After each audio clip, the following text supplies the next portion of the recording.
Hello everyone, welcome to my YouTube channel. आज हम इस वीडियो में वर्गमूल निकालना सीखेंगे।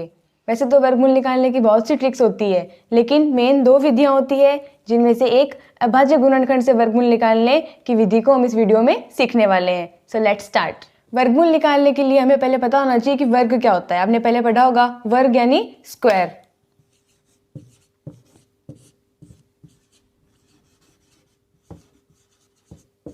किसी भी संख्या का वर्ग निकालने के लिए हम उस संख्या को वापस उसी से गुणा करते हैं। जैसे हमने 2 का वर्ग निकाला तो हम 2 को वापस 2 से गुणा करेंगे। 2 दूनी 4, यानी 2 का वर्ग आ गया 4। इसी तरह से हम 3 का भी निकाल सकते हैं। 3 को वापस 3 से गुणा करेंगे। 3 तिये 9, यानी 2 का वर्ग 4, 3 का वर्ग 9। यहाँ वर्गमूल क्या है? वर्ग का उल्टा। 2 का वर्ग 4 है तो 4 का वर्गमूल 2 होगा। 3 का वर्ग अगर 9 है तो 9 का वर्गमूल 3 होगा। ये तो हमने छोटी छोटी संख्याओं का वर्गमूल निकालना सीखा। लेकिन अगर हमारे पास कोई बड़ी संख्या हो 2, 3 या 4 अंकों की, तो उसके लिए हम अभी सीखने वाले हैं अभाज्य गुणनखंड विधि से वर्गमूल निकालना। तो चलिए सीखते हैं।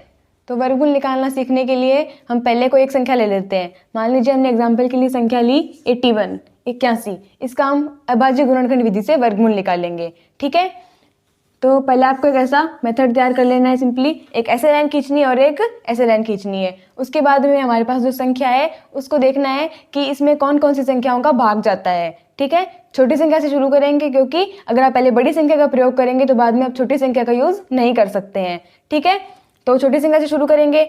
2 आती छोटी संख्या। 2 एक सम संख्या है और 81 एक विषम संख्या है, इसलिए 2 का 81 में भाग नहीं जाएगा। 3 का भाग देकर देखते हैं। 3 दूनी 6, बच गया 2, उतर गया 1। 3 7 21, यानी 3 का 81 में पूरा पूरा भाग जाता है 27 बार। ठीक है, उसके बाद में आपने जिस संख्या का भाग दिया है उसको आपको यहाँ लिखना है। हमने 3 का भाग दिया तो हमने 3 यहाँ लिख दिया। उसके बाद में जितनी बार आपने भाग दिया है उसको यहाँ नीचे लिखना है। हमने 3 का 81 में भाग दिया है 27 बार, तो 27 हम यहाँ लिखेंगे। उसके बाद में 27 में भी यही करना है। हमें ये देखना है कि 27 में कौन कौन सी संख्याओं का भाग जाता है। छोटी संख्या से शुरू करेंगे। वापस 3 का भाग देंगे 27 में। 3 नम 27, यानी 3 का भी 27 में भाग जाता है पूरा पूरा 9 बार।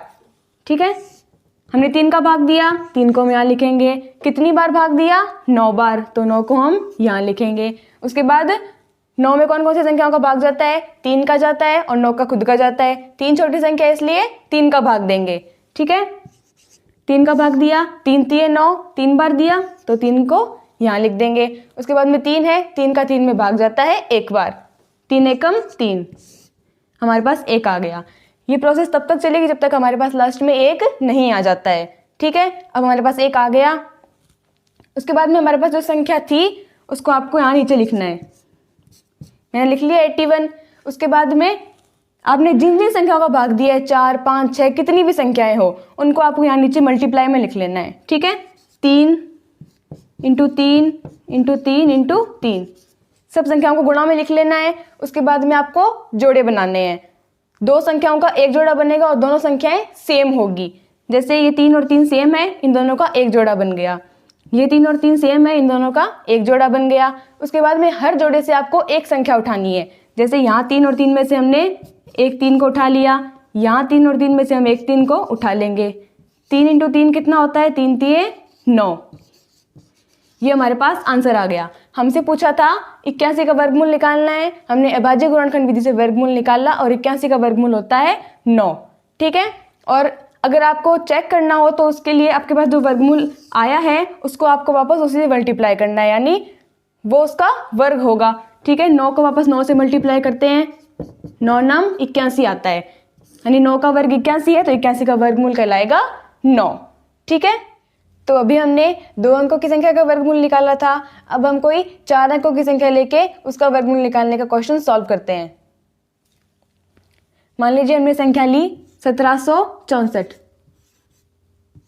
इसका हम वर्गमूल निकालेंगे अभाज्य गुणनखंड विधि से। ठीक है, हमने जैसे 81 में देखा था वैसे हम इसमें देखेंगे कि इसमें कौन कौन सी संख्याओं का भाग जाता है पूरा पूरा। लास्ट में हमारे पास सम संख्या है 4, यानी इसमें 2 का भाग जाएगा पूरा पूरा। ठीक है, 2 का भाग देते हैं 1764 में। 2 आठे 16, बच गया 1, उतर गया 6, वापस 2 आठे 16, बच गया 4, 2 दूनी 4, यानी 2 का भाग जाता है 1764 में 882 बार। ठीक है, हमने कौन सी संख्या का भाग दिया? 2 का, तो हम 2 को यहाँ लिखेंगे। कितनी बार भाग दिया? 882 बार, तो 882 को हम यहाँ लिख देंगे नीचे।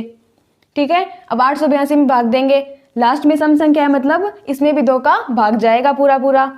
ठीक है, 882 में 2 का भाग देते हैं। 2 चौके 8, 2 चौके 8, 2, 2 का 2 में भाग 2 एकम 2। ठीक है, तो 2 का 882 में भाग जाएगा 441 बार। ठीक है, हमने कौन सी संख्या का भाग दिया? 2 का, तो हम 2 को यहाँ लिखेंगे। कितनी बार भाग दिया? 441 बार। अब यहाँ पर लास्ट में 1 आ गया, यानी इसमें 2 का भाग नहीं जाएगा। क्यों? क्योंकि 1 एक विषम संख्या है, तो हम 3 का भाग देकर देखेंगे। हम 3 का भाग देंगे 441 में। 3 एकम 3, बच गया 1, उतर गया 4, 3 चौके 12, बच गया 2, उतर गया 1, 3 साते 21।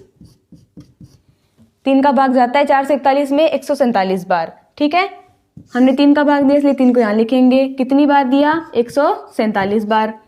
अब 147 भी एक विषम संख्या है, इसमें भी हम 3 का भाग देकर देखेंगे। 3 चौके 12, बच गया 2, उतर गया 7, 3 नम 27, यानी 3 का भाग जाता है 147 में 49 बार। ठीक है, 3 का भाग दिया 49 बार। अब यहाँ 49 आ रहा है, इसमें किसी भी संख्या का भाग नहीं जाता है 7 से पहले, सीधे 7 का भाग जाता है। 7 साथ 49 होता है, तो हम 7 का भाग देंगे 49 में 7 बार। 7 का 7 में भाग जाएगा, 7 एकम 7। ठीक है, हमारे पास 1 आ गया, मतलब गुणनखंड हमारा पूरा हो गया। अब हम 1764 को यहाँ पे वापस लिखेंगे। जितनी भी संख्याओं को हमने भाग दिया है उनको हम गुणा में लिखेंगे। ठीक है, 2 गुणा 2 गुणा 3 गुणा 3 गुणा 7 गुणा 7। उसके बाद में दो संख्याओं के जोड़े बनाएंगे सेम संख्याओं के। ठीक है, 2 और 2 का एक जोड़ा बन जाएगा, 3 और 3 का एक जोड़ा बन जाएगा, 7 और 7 का एक जोड़ा बन जाएगा। हर जोड़े में से हम एक संख्या को लेंगे। इस जोड़े में से हम एक संख्या को ले लेते हैं, इधर 3 और 3 के जोड़े में से हम एक 3 को ले लेते हैं, और यहाँ 7 और 7 के जोड़े में से हम एक 7 को वापस ले लेते हैं। ठीक है, अब हमारे पास आ गया 2 × 3 × 7। 2 को 3 से गुणा करेंगे, 2 तिये 6 × 7। 6 को 7 से गुणा करेंगे, 6 7 42। ये हमारे पास आंसर आ गया, यानी कि 1764 का वर्गमूल हो गया 42। यानी 42 को वापस 42 से गुणा करने पर हमारे पास 1764 आता है। आप चेक कर सकते हैं, 42 को वापस 42 से गुणा करेंगे, 2 दूनी 4, 4 दूनी 8, 4 दूनी 8, 4 चौक 16, 8 एकम 8, 8 और 8 16, 6 और 1 7 और 1, 1764 आ गया। यानी कि 1764 का वर्गमूल 42 है और 42 का वर्ग है 1764। ठीक है, आई होप आपको एग्जाम्पल समझ में आया होगा। आगे भी हम अलग अलग टॉपिक्स पे और भी क्वेश्चन सॉल्व करेंगे। So stay tuned, bye bye.